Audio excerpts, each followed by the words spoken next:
If I don't understand what you're saying. You don't need to understand it. You just need to write it down. Violations of Title 28-455, where the judge has vested interest, okay, whereby he should have recused himself because he is not impartial, okay? I am a private attorney general, madam, under the laws of Congress of 1866 and 1979, where all parties out here in the public hold that position, given to us by Congress. The securitization judges retirement program, violation of Title 28-455, where he has a vested interest in prosecuting that name, okay, whereby he should have been recused and recuse himself because he is not impartial, neither is Judge Payne. But I am a private attorney general under the laws of 1866 and 1979. Oh, you can laugh. You're so arrogant. All right, but Congress gave us, we the people, the private attorney general thing. All right, in the 14th Amendment, Section 4 on bounties.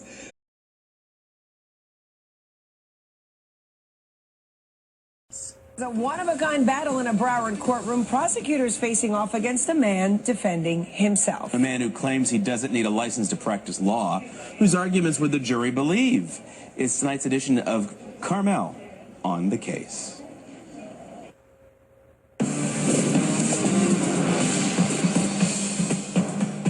44-year-old Anthony Williams was all smiles in court, charged with practicing law without a license. Very simply, the state intends to prove through the presentation of evidence and documents that Mr. Williams is pretending to be a lawyer. Williams operates an internet-based law firm. He was accused of acting as an attorney after he filed documents in a foreclosure case. Williams calls himself a private attorney general and a sovereign peace officer.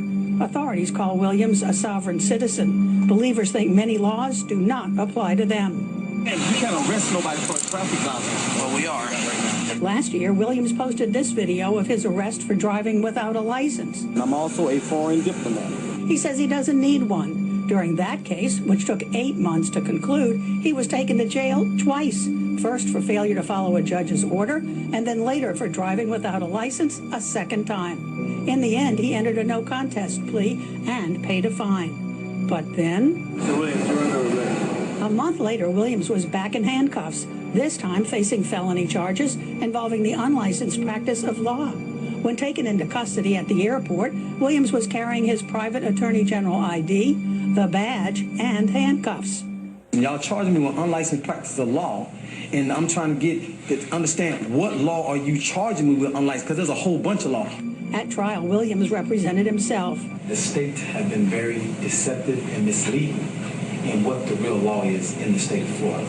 He spent much of the time arguing with the judge. And I've never given legal advice. I only give lawful advice. And there's a difference between legal and lawful. You're arguing apples and oranges. It took the jury 1 hour before returning the same verdict on all 10 charges. The defendant is guilty of unlicensed practice of law as charged in the information. It was bad news for Williams, and it was about to get worse. Judge Andrew Siegel sentenced him to 180 days in jail, 22 years probation, and ordered him to turn over his badges and ID. He's prohibited from calling himself a private attorney general, an attorney, or implying in any which way, shape, or form that he has any ability to practice law. As his supporters listened, Williams lashed out at prosecutors. Both y'all state attorneys are crooks. Both of y'all criminals, and y'all don't pay for what you did. The jury was rigged. I will find out. And both of y'all going to jail. But it is Williams who is in jail now, and he has more to think about than this case. According to authorities, he is currently being investigated for mortgage fraud.